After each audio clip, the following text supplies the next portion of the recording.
The late 19th century in Ethiopia was a time of both pride and terror. Emperor Menelik II rose to power as a figure celebrated for defending his nation against European colonial powers. His most famous victory at the Battle of Adwa in 1896 made him a symbol of African resistance. Yet behind the triumphs, there lurked a dark side, one of cruelty, punishment, and fear. Menelik's reign was marked by ambition. He sought to unify Ethiopia's fragmented regions under his iron grip, bringing rebellious provinces under one crown. To achieve this unity, he believed strength had to be paired with terror. He often repeated the belief that fear lasted longer than loyalty. It was this philosophy that shaped his brutal punishments. In his courts, justice was swift but merciless. Petty thieves, deserters, and suspected spies were not met with prison sentences or fines. Instead, they faced mutilation, ears severed, noses hacked off, and hands lopped away. These punishments were not hidden in dungeons, but displayed openly in town squares. For Menelik, pain was political theatre. Stories spread of men returning to villages without noses, their faces forever disfigured as living warnings. These broken men could not speak of rebellion. Their wounds spoke louder. Farmers whispered that even a minor insult to the emperor's rule could cost a limb. Ethiopia became a land where silence was survival. Foreign travelers who entered Menelik's empire were shocked at what they saw. Some European diplomats wrote in their reports of villages where dozens of men bore missing hands or mutilated ears. They described Ethiopia as a kingdom of ghosts, where men lived not only with scars but also with shame. To Menelik, however, this was order. He saw mutilation as both justice and deterrence. A thief with one hand cut off would never steal again. A soldier with ears removed would think twice before deserting. The punishment was permanent, ensuring no one could forget the emperor's wrath. His own court scribes wrote down cases of gruesome justice. When deserters from his army were captured, their noses were sliced off so they could never pass as honorable men again. Criminals were paraded through the streets with missing limbs, forced to beg for food as examples of what disobedience brought. Among the nobles, opinions were divided. Some feared the emperor's cruelty, but kept silent to save themselves. Others defended it, claiming harshness was necessary to maintain Ethiopia's independence. They pointed to the growing shadow of colonial powers surrounding their borders, insisting that fear within was better than conquest from outside. Ordinary Ethiopians suffered most. A farmer's son accused of theft could lose an arm for stealing grain. A soldier refusing orders might return home without his ears. Women, too, were not spared. Some accused of infidelity or betrayal found themselves permanently disfigured. Fear crept into homes, making neighbors suspicious of one another. In the bustling markets of Addis Ababa, mutilated men limped between stalls. Their presence was haunting. Mothers would tug their children closer, whispering warnings not to anger the emperor. These warnings became generational. Young boys grew up believing the emperor's shadow could cut them down at any moment. But Menelik's cruelty was not random. It was strategic. He used mutilation not only to punish, but to broadcast authority. Each act of disfigurement was a message carved into flesh. Betrayal equals pain. By spreading terror through visible wounds, he cemented his dominance across Ethiopia's provinces. Despite his reputation, Menelik also presented himself as a modernizer. He introduced telegraphs, built roads, and opened trade. Foreign journalists who visited the palace saw a ruler fascinated by modern inventions, yet clinging to medieval cruelty. To outsiders, Ethiopia was a paradox, a modernizing empire ruled by a monarch of mutilation. One chilling incident became legend. A group of bandits captured after raiding a caravan were brought before Menelik. Instead of execution, he ordered each man's right hand cut off. Their stumps were cauterized with hot irons, and they were forced to walk back to their villages. The emperor declared them walking lessons in loyalty. These acts made his rule unshakable. Provinces that dared rebel often submitted quickly. Once mutilated survivors stumbled home. Villages carried living reminders of Menelik's reach, and rebellion dissolved before it could spread. His cruelty became as powerful as his soldiers' swords, yet whispers of dissent grew in shadows. Priests questioned whether such punishments were against God's law. Some nobles wondered if fear could one day turn into hatred strong enough to shatter the empire. But no one dared speak aloud within Menelik's hearing. The mutilated were enough to silence tongues. Even as Ethiopia triumphed at Adwa against the Italians, foreigners could not ignore the horrors within. Reports of mutilation reached Europe, where newspapers described the emperor as both a hero of African freedom and a tyrant who ruled with knives. His legend became complicated, liberator to some, butcher to others. Behind the palace walls, Menelik showed little remorse. He considered himself chosen to protect Ethiopia's throne at any cost. To him, mutilation was not cruelty, but necessity. He believed that without it, discipline would collapse and Ethiopia would fall prey to outsiders. But for the people who lived under him, every scar was a reminder of the cost of his vision. They lived in a land both proud and petrified, where celebration of victory mingled with fear of punishment. Menelik's empire was carved not only in stone and steel, but also in flesh. As the 20th century approached, Ethiopia stood independent while much of Africa fell to colonial rule. Menelik was praised for his strength abroad, yet at home, the mutilated walked among the living silent testaments to the price of his reign. Their suffering was the foundation of his throne. The reign of Menelik II stretched deeper into fear as his punishments became ritualized acts of control. His court became a place where justice was swift and mercy was absent. A single gesture from the emperor could decide whether a man kept his body whole or left in fragments. In the early years, most punishments targeted petty criminals, but over time, entire groups faced the knife. Whole villages accused of harboring rebels would see their men lined up, noses or ears sliced away in front of weeping families. Terror was not hidden, it was staged as a lesson. Prisoners dragged into Addis Ababa often entered as men and left as mutilated shells. The city became both a capital of progress and a theater of torment. Foreign envoys who passed through could not ignore the sight of men missing ears or arms, walking side by side with ordinary traders. Menelik's soldiers became both executioners and surgeons. They carried crude blades, axes, and heated irons for cauterizing wounds. Victims were pinned to the ground, their screams echoing through the market squares. The punishments were public, and the people were forced to watch. Silence was expected, even from grieving relatives. The most infamous punishment was nose-cutting. It marked a man for life, branding him as dishonored and untrustworthy. Those with sliced noses were denied positions in society and often reduced to begging. Menelik believed this not only destroyed rebellion, but crushed the pride of his enemies. Ears too were taken as symbols. A deserter stripped of his ears could never hide his shame. Children mocked them, women avoided them, and employers turned them away. The punishment extended far beyond pain. It erased dignity, leaving men to rot in humiliation. For more severe crimes, entire limbs were removed. Menelik reserved such punishments for those accused of treachery or defiance.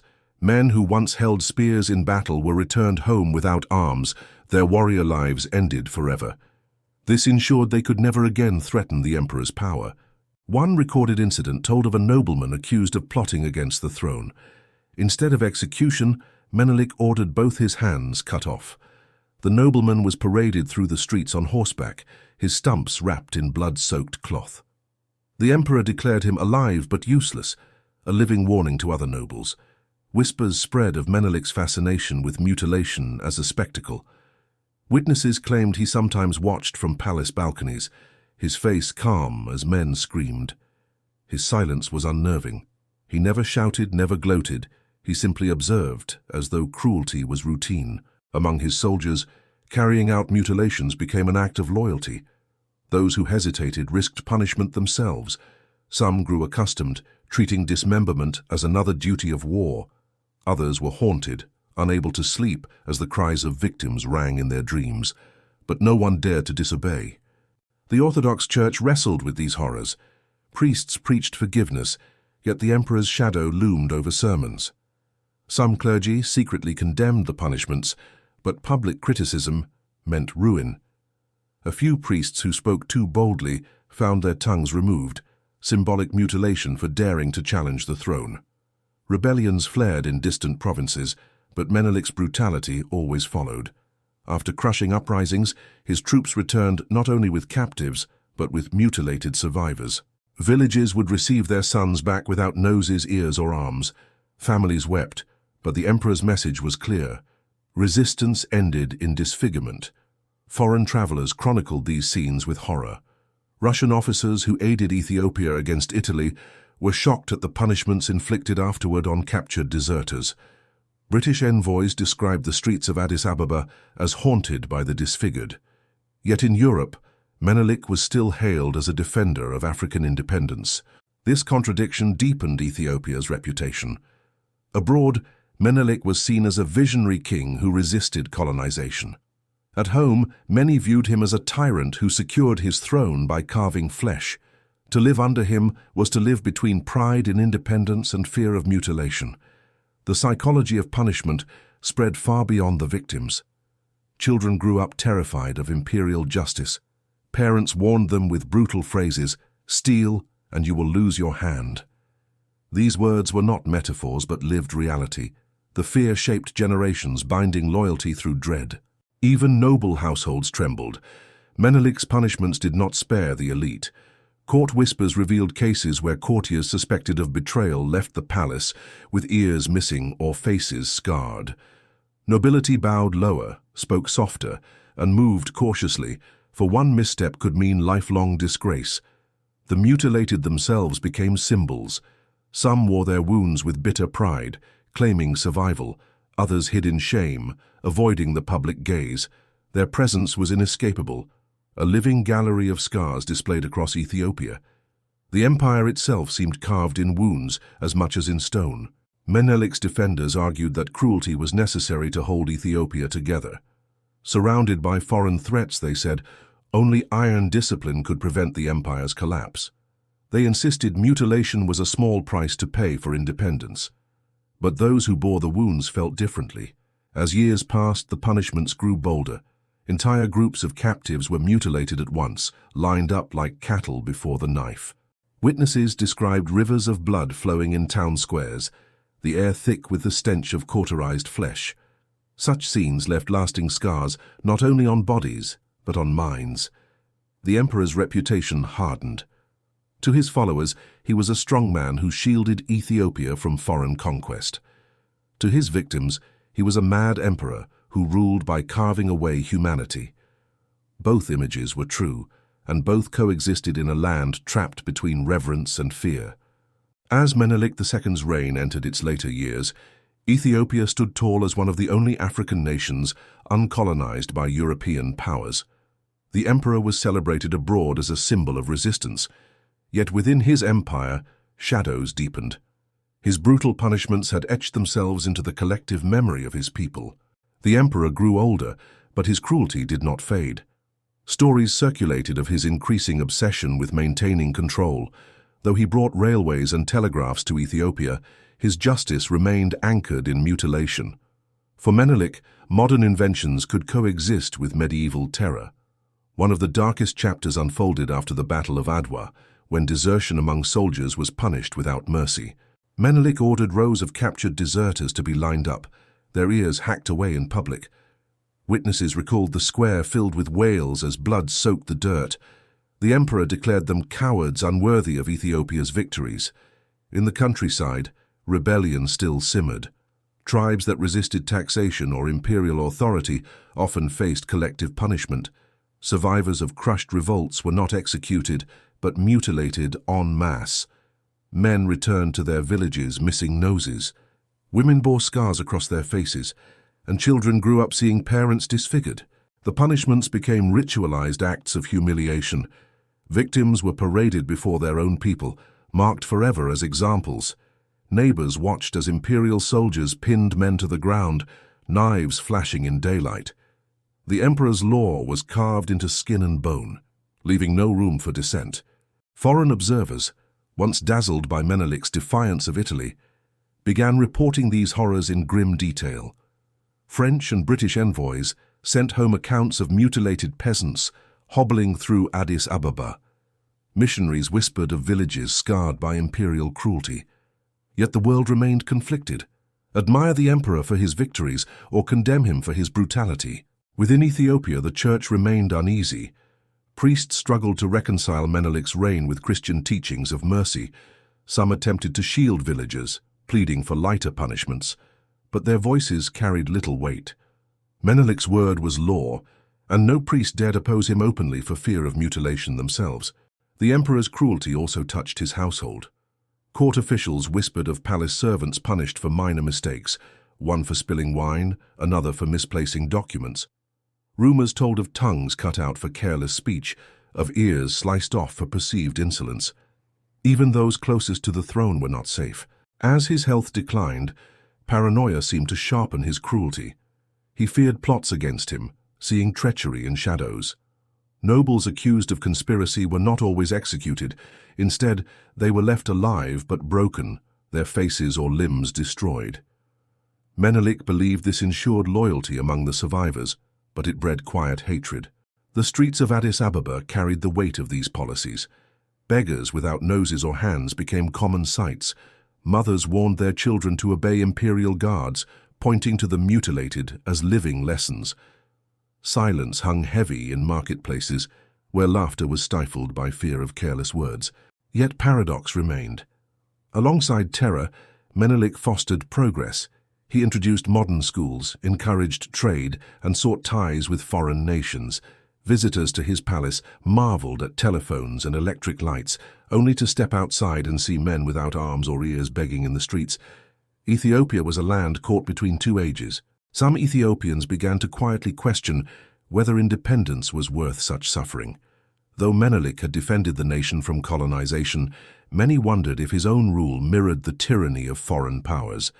The scars of mutilation felt like chains, binding them to fear rather than freedom. Toward the end of his reign, Menelik suffered strokes that weakened his body. As his power slipped, courtiers maneuvered for influence. But the system of mutilation he had enforced did not vanish overnight. His soldiers and governors, trained in cruelty, continued to carry out punishments in his name. The legacy of terror endured.